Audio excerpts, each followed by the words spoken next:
Buongiorno a tutti amici di InOltre, eccoci per un nuovo appuntamento, un nuovo incontro. Oggi parleremo della situazione in Georgia, affronteremo il tema delle contestate elezioni che ci sono state a ottobre e della recente decisione del governo di sospendere i colloqui con la Comunità Europea fino al 2028.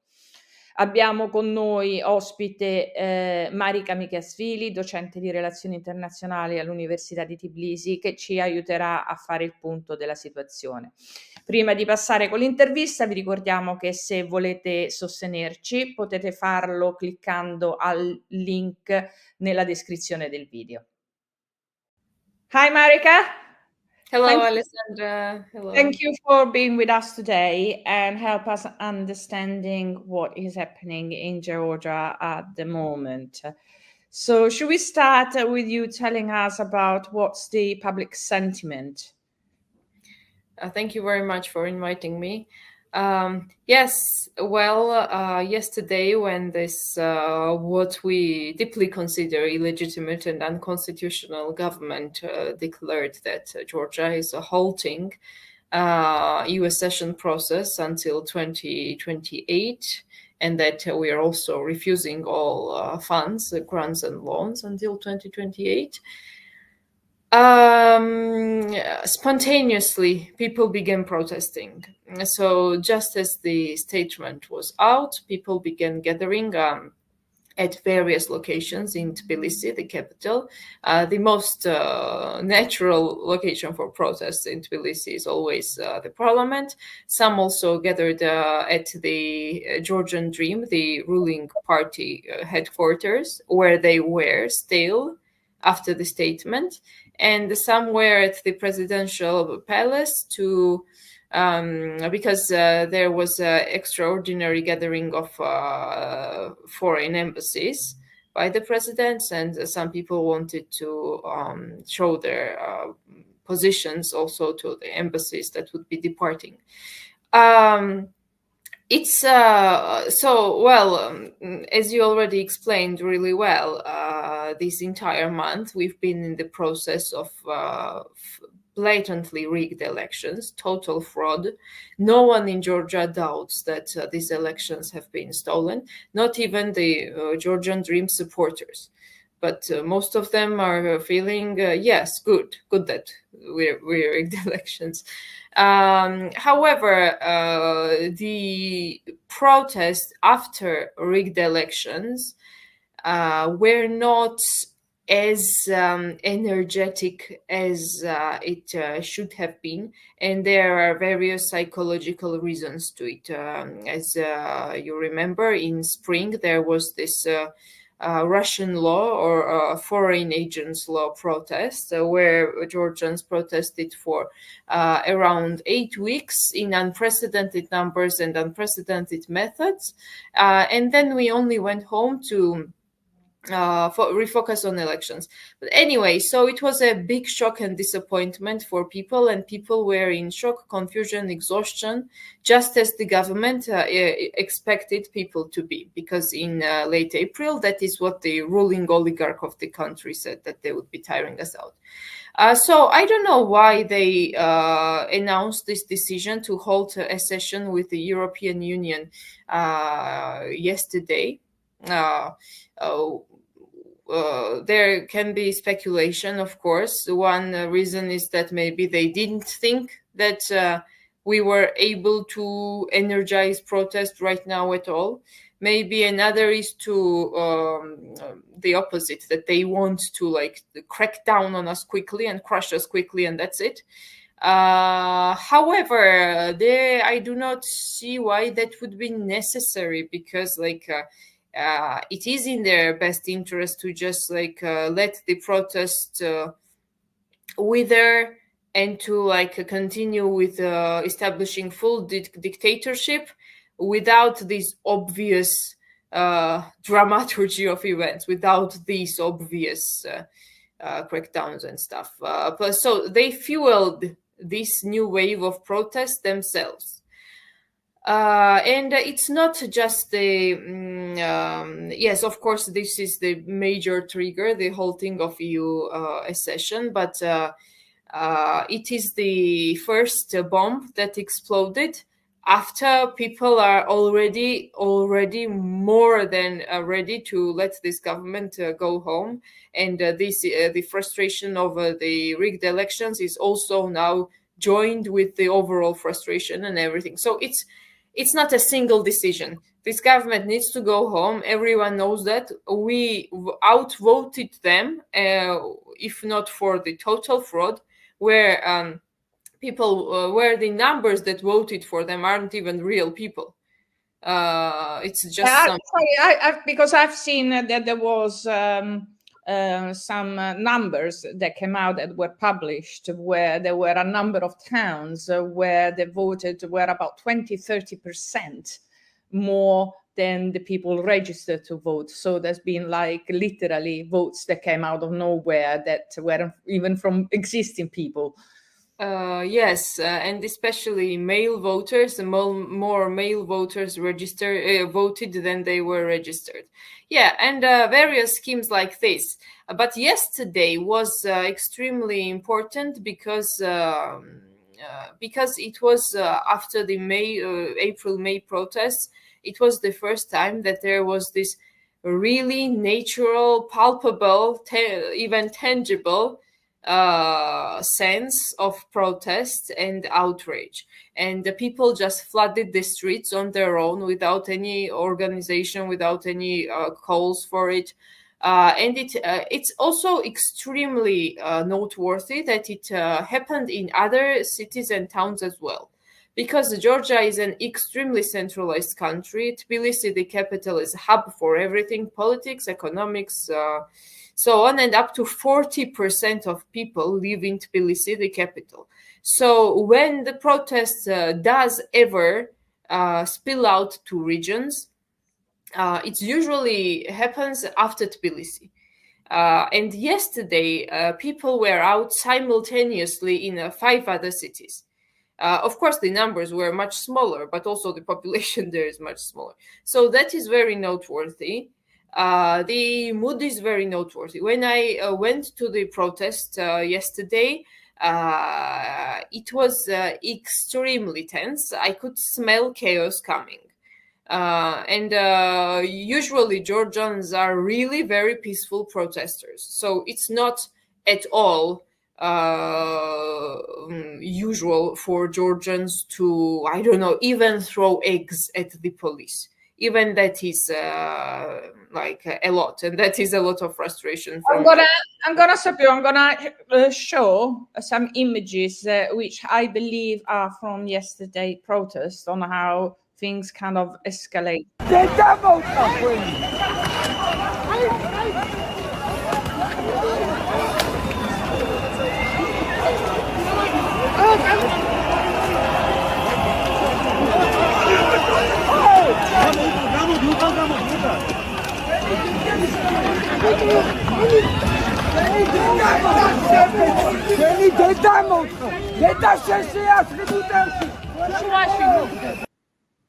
So I've seen this is one of many that have been circulating, where we can kind of gather that things are heating up pretty badly at the moment. Yes, well, even the Georgian Dream supported or Georgian Dream appointed public defender says that the protests were peaceful and that the force used against them was unjustified. Well, everyone agrees that what happened yesterday or this morning, because the crackdown was until 7:15 a.m., so just a few hours ago it ended, really, and we came home. It was excessively violent. It was unusually violent and more brutal than we have faced before. They have apparently, well, unsurprisingly, been preparing for this. and the police is unusually brutal. Their technologies are also very advanced. The water cannon machine, that is, by the way, new, and they purchased it before elections. And now, in hindsight, there were very many hints before elections that they were going to rig it.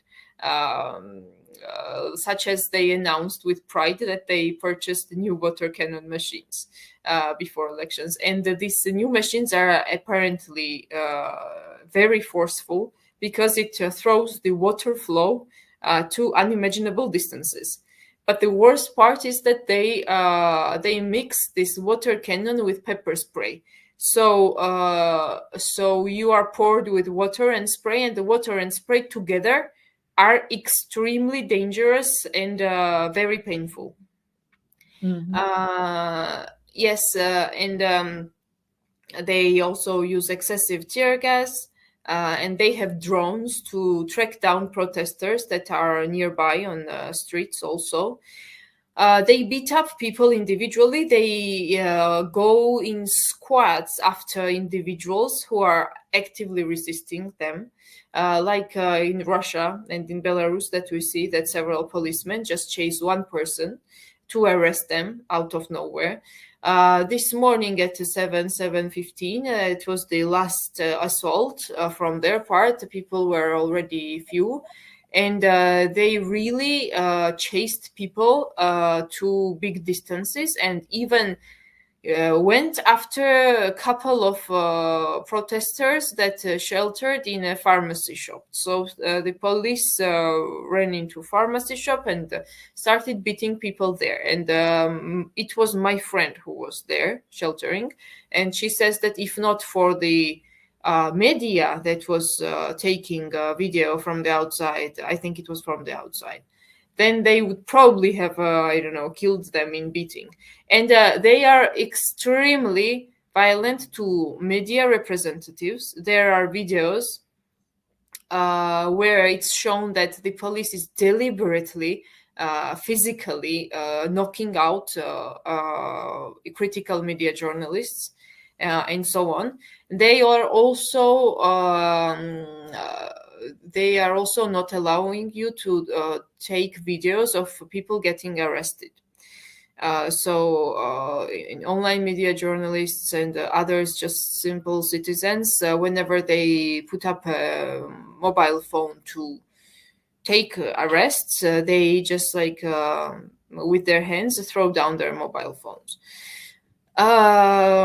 So yes, honestly, well, it is probably internationally not too surprising because this is how Russia works. I wanna take a step back now that before we introduce the Russia thing. I wanna go back to when we spoke in April, and I remember that we kind of sort of foresaw what would probably happen.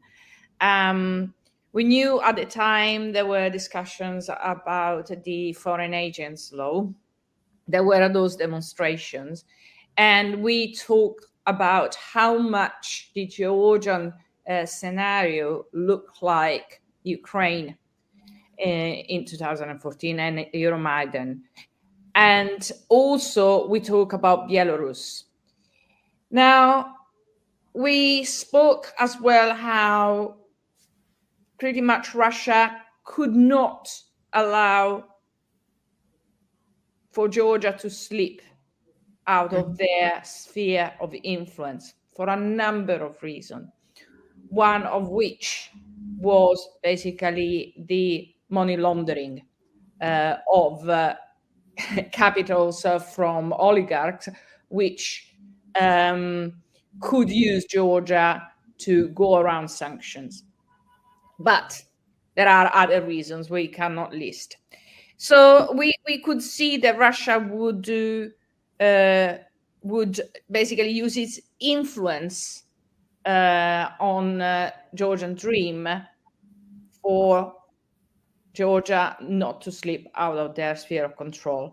So we could see that the elections could be a real issue, that there were bound to be electoral fraud, because it was even more justified by the fact that you change your electoral system to a proportional system. So the votes needed to be more than 50%. So it was going to be quite glamorous if there were to be electoral fraud. So everything that we sort of saw that would happen in April, it has actually materialized. Now, my fear from what I see at the moment is the Belarus scenario. Is it something you fear? Well, of course, everyone has that fear of that may be happening, but I wouldn't say that it's the realistic scenario, at least for now.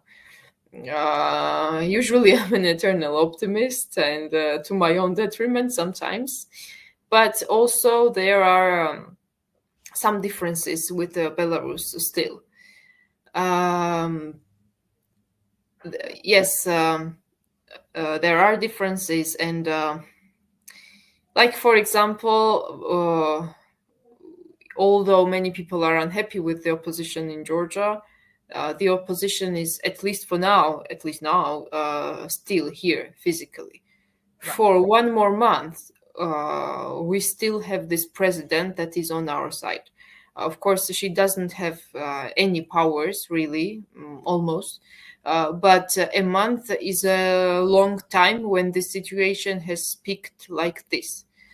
So we do have some structures of legitimacy that the Belarusians did not have. We are an EU candidate country.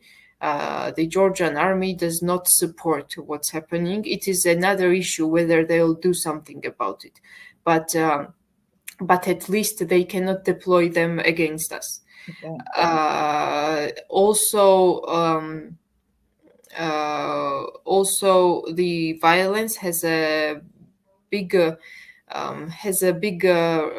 resonance in Georgian society. It is violence usually antagonizes even government supporters towards the government, and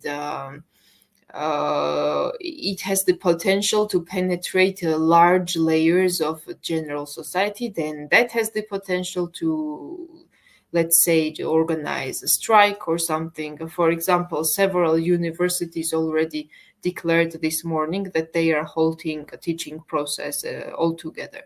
Yes, everything is penetrated by the Georgian dream. The universities, the jobs, the businesses. Of course, they're not idiots. They have been in power for 12 years, and they've been preparing for this day that is happening now.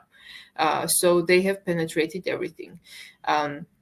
But yes, I still think that the Georgian society is not yet fully penetrated by the regime as Lukashenko was and is. And also, yes, it is shooting us with real bullets is still probably a big problem for the government, because, again, as I said, it will just send shockwaves, and it will snowball extremely badly for the government, simply because how the Georgian society works. And essentially what they are relying on is a few I don't know how many thousand, a couple of thousand of special forces people. Because if it gets extremely unhinged, and it seems like it's getting there, not entire police forces with them either. So actually, after these stolen elections, what the opposition set themselves to do was to force the Georgian dream into unmasking as full dictator and authoritarian before the system was ready to do so. Yes, of course, the system is very well equipped, but it is very reasonable to suggest that they would much rather comfortably slip through some things for a couple more years, for one more election cycle, where they could, without much publicity, arrest some leaders, or just freeze their bank accounts and force some problematic people into exile, and so on. So I do not fully understand why violence is their resort of But it's a slow choice. process. Of course, choice. Yes. My perception is that the descent from a democracy into a dictatorship is never a fast process. It's a slow process made of little steps. I mean, even Russia itself. Putin didn't start where he is now. That has been a step-by-step process. And what we are finding at the moment is not even like in the Lukashenko is a really good example of a country turning into a proper dictatorship. But there are other examples where it's still on paper a democracy, although we know is only a sort of front for something that where the institutions are no longer democratic. So my perception is that we are witnessing this sort of very strong erosion at the moment of some, not only some freedoms, which are probably a democracy. I think the foreign agents law is a good example, but also when you start witnessing major electoral frauds united to sort of arrest of opposition leader, because I understand there's been that as well, then we're seeing something that is already in a sort of trajectory which you cannot say that it isn't happening. It is actually happening. Is that the feeling? Yes. Well, the Georgian dream has undermined the Georgian state with ambiguity and pretending to be European. So they've been controlling and undermining the population that is consistently, overwhelmingly pro-European Union and anti-Russian. So their actions had to be very covert for 12 years that they're in power.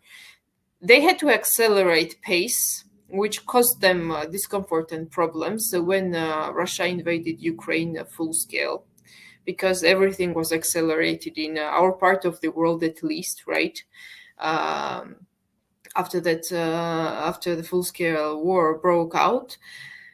However, still, the Georgian dream tried to pretend that they are pro-European, and ambiguity. So they win in gray areas. They win in gray areas because when this part of the population can either be fooled or just allow themselves to be fooled. That I understand there is also a generational gap with young people, obviously far more pro-European than elderly people, which are a bit concerned of sort of progressive ideas. Yes, there is a gap, definitely, but in Georgia, no one is actually pro-Russian per se. Very few people. So what the GD does is they just deploy a lot of propaganda, and essentially what they do is right now EU integration is dangerous because we will be dragged in war and so on, and let's do it at some later time, basically, and then the LGBT issues and so on. But they have until now not outright spoken that we do not want European integration. Even what they said yesterday, now their propaganda justifies it, that Halting US session until 2028 is not halting it altogether. It does not matter when we start accession talks. It matters when we finish accession talks and actually join the EU. We can catch up with Moldova and Ukraine after 2028, no problem. We can perform well. So even now, they are maintaining the seemingly pro-EU rhetoric, even in their rejection of European accession. Because to some part of their electorate, this was a game of mirrors. It's a game of mirrors where you present a pro-European front, but at the same time you are taking decisions against Europe. Because so nobody can tell you you're anti-European. No, I defend Europe. I want to be in Europe, not right now. Exactly, because no one who is openly anti-EU can maintain power in Georgia. That would be problematic, even to maintain legitimacy, even police force, if you are against EU. Of course, again, there are some squads of special forces that are simply vicious. There's nothing that would have any effect on them. But I mean police at large, which is more than those vicious people attacking us during crackdowns.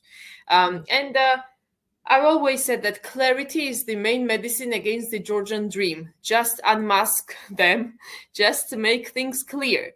And what the opposition did, and what the people also did after these stolen elections, while the protests were not as widespread, because people were honestly shocked and exhausted and like trying to find solutions, because we knew that just emotionally outburst protest does nothing for the regime. We need like a cold-blooded planning and discipline, which is always the soft spot and weak spot of the Georgians. But what we did was that we opted for accelerationism. So by not entering the parliament, the opposition left the Georgian dream alone. And also the non-recognition, international non-recognition of the elections. And the protests too. That were the three main pillars. That served the purpose to force the Georgian dream into full dictatorial behavior before or until there's still a chance that maybe the system is not fully ready to go full dictatorial. We might have this brief window. So you're hoping that sorry, let me try to explain for who are listening to us. For what I understand, you say that I want them to go too far so that some of the institution would react and stop. Could it be the case of the Supreme Court?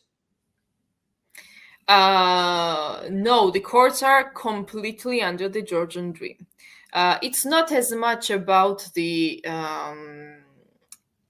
institutions would rebel against them as much as when the public pressure actually mounts, some institutions might the police might not fully support the regime.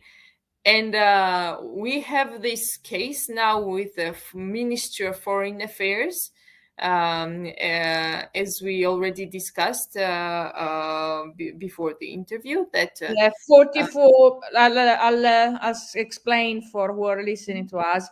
44 public. There was a tweet by your president.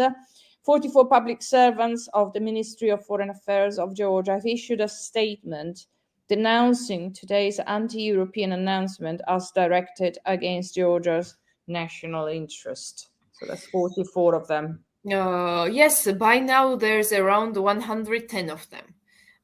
So it's increasing. The signatures are increasing. So yes, when the public pressure mounts, it is likely that some institutions can crack.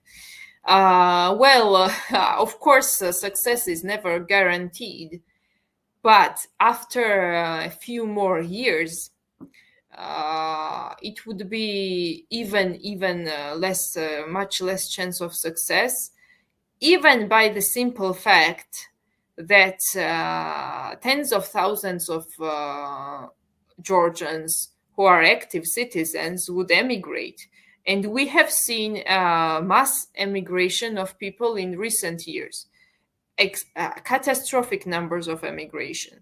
And in the next couple of years, even more people would leave, because many people were having hopes in the 2024 elections and were staying in the country to say what happened. But if there was no process of resistance ongoing, I mean the actual viable process, then many more people would leave.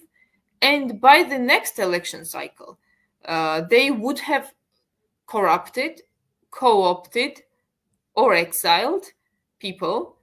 And maybe next elections, they wouldn't even need fraud that much. Like in Russia, Putin doesn't even, or Lukashenko probably, I don't know about Lukashenko that much, but like in autocracies, you know, like the longer you stay in power, the less you need actual fraud.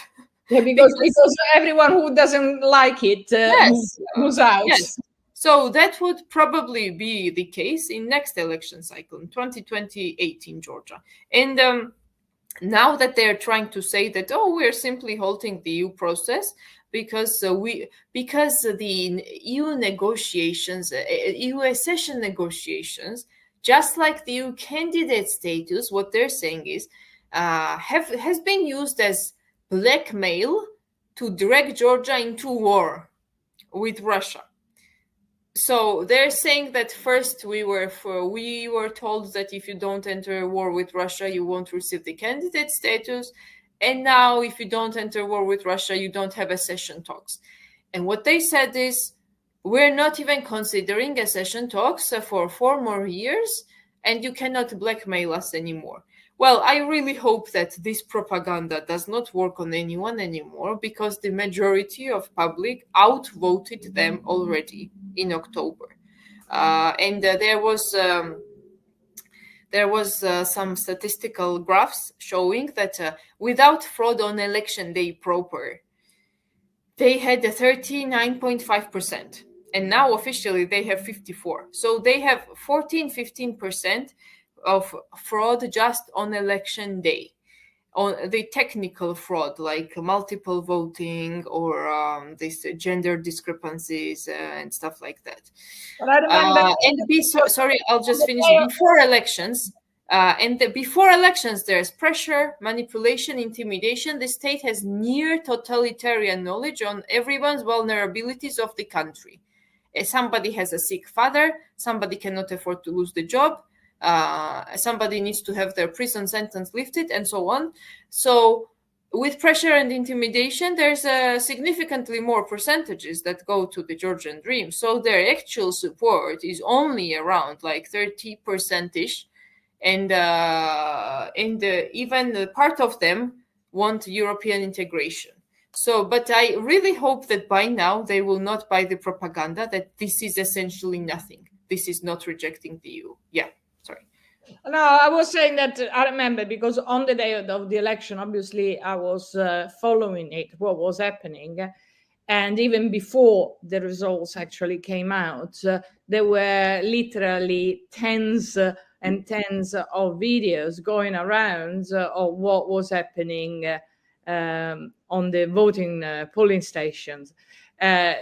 I mean, people being dragged out, people beaten up outside of the polling stations, the observers being taken out,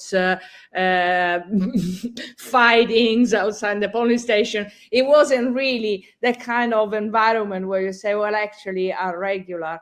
Was it a bit disappointing to find out that the OSCE had decided to say that were regular?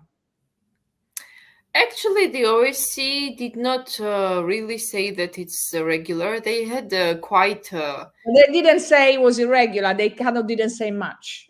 Yeah, well, I think, well, of course, the tougher, the better. I want the OSCE to outright say that it's illegitimate elections and do not shake hands with GD.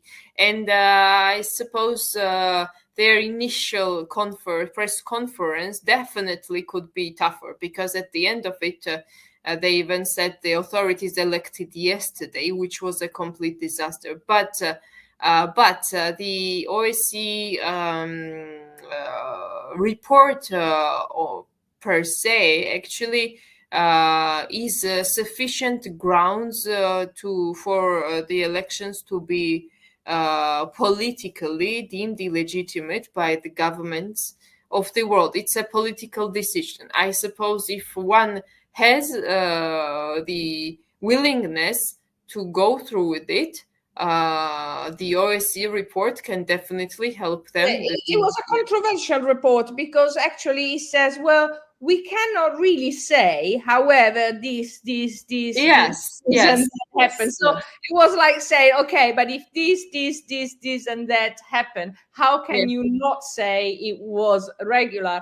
I mean, they didn't have the courage to go all the way and say, well, actually, given all these big lists that we've drawn, we cannot say this is regular. Yes. Well, hopefully, after the OSCE's initial report, there have been lots of schemes uncovered, lots of fraud patterns uncovered. So hopefully, in their final report in late December, early January, they take even more into consideration. And yes, I very much worry about the wording of OSCE's final report, because a lot depends on it politically too. Because the European Union has decided to send in Georgia a technical mission to assess the situation and what happened with elections. And the technical mission, as well as the political decision of governments, largely will rely on OSCE. They already do, and even more so after the final report. So it's extremely important that the report reflects what actually happened. However, with things accelerating this fast now in Georgia, I'm not sure that the technical mission of the European Union is even allowed into the country, or whether the legitimacy of elections are even, well, it will remain definitely the issue until there are new free and fair elections conducted by either international administration, because we don't trust this local, fully infiltrated administration, or at least diligent international mechanism of oversight. But by the time the report is out, I don't know, the next month will be probably decisive in Georgia. I wouldn't want to set deadlines that everything has to happen by the end of the month within 2024 still, but it will most likely be yes, decisive, and so many more issues will again come up. Just a couple of days ago, there was the one man who spoke about his personal involvement in election fraud, that he voted 30 times at multiple locations. And then he left the country and asked asylum abroad. So hopefully we will also have more. I've also seen a video of a lady who was interviewed. I can't remember her name, but she was interviewed in Italy, and she said that she voted at the embassy, only to find out that anyone could have actually voted with her number in Georgia. Yes, the Georgian Dream supporters were more than welcome to vote multiple times. But one of the main issues with the elections, by the way, is the transparency of the ballot. So there was, so everyone could see who you voted for, because the marker leaked on the other side of the ballot. And the government parties number on the ballot was at the end. So the central election worker, who is a government, mostly, and the video recording on the polling stations, and that, by the way, was also underlined by the OSCE, they could see whether you gave your vote to someone at the end of the ballot or elsewhere. And at the end of the ballot, it was the government. So it's the no secrecy of vote that now became the symbol of the post-election protests, black dot on the white paper. That is already constitutionally sufficient to invalidate these elections, and because the elections have to be secret and universal and equal, of course, that has also been infringed. It wasn't universal because the Georgian immigrants were not really allowed to vote. It wasn't equal because the GD was voting multiple times and we weren't. And most importantly and most visibly, the elections were no secret. Everyone knew who you were voting for, which means that tens of thousands of people, if not more, were forced to vote for the government out of fear of retribution. Yeah. Because they couldn't stay home. The government also controls if they do go and vote. And if previously they could, on a paper, like paper voting, they could still in secret vote for the government after being forced to go to the polling station. Now they couldn't because there was no secrecy of the ballot. And by the way, entire pre-election campaign with the opposition have been saying that the vote is secret. People, the vote is secret. No one will know who you voted for. Do not be afraid to outvote the government. And the government said, we will know who you voted for. We will. And they did. And by the way, one local judge ruled out that, yes, there was no vote secrecy in his constituency. But yeah, because we go back. I mean, all you're saying is right, but the problem is that it doesn't matter how legal what is happening if the courts are controlled by the government. It's not going to go anywhere. It's going to get thrown out. So this is where I'm saying where the erosion of democracy gets to a point where it becomes irrelevant, where something is openly made illegally when you have control of the justice system. Yes, of course. And that is why no infringement on freedom and democracy should be taken lightly. Because for years and years and a decade, they would do something step by step, and the people would be, well, this thing is okay, well, that thing is okay. And many were comfortable with not seeing the full picture. Also, many foreign partners of Georgia were comfortable with refusing to see the full picture and the big picture forming, that there was autocracy coming. There was also a big illusion of security because the Georgian population is so pro-Western that you cannot drag Georgia back into the Russian orbit. Well, guess what? You can. So unless now, of course, we confront them fully, whatever it takes, we are determined to be non-violent, of course. Violence is not what we want to start. But if the government becomes even increasingly more violent, I don't know, then of course the people protesting will somehow try to defend themselves. So, and that is our constitutional right and political right, starting from, I don't know, all theories of politics, right? Anyway, but just the precedent of the rector of Tbilisi State University. So one would say that a rector of even the largest university, he was like appointed with some political background and so on. And so what, right? But but the university yard was used by special forces to crack down on us. It was a week ago. It was a different protest. It was the election fraud protest per se, but still. So you never know when something comes after you to bite you back if you let it through, if even the what seemingly small infringement on freedom bites you back. So yes, that's it. And now yesterday's protest was really the largest spontaneous protest, or even the first spontaneous protest after April, May. It was very angry. So the people are the angriest now, and the police is also the angriest now. But yesterday, per se, people were again spontaneously there. So they did not have really equipment there, other than maybe somebody managed to grab gas masks and goggles from the spring protests if they were home and came out from home.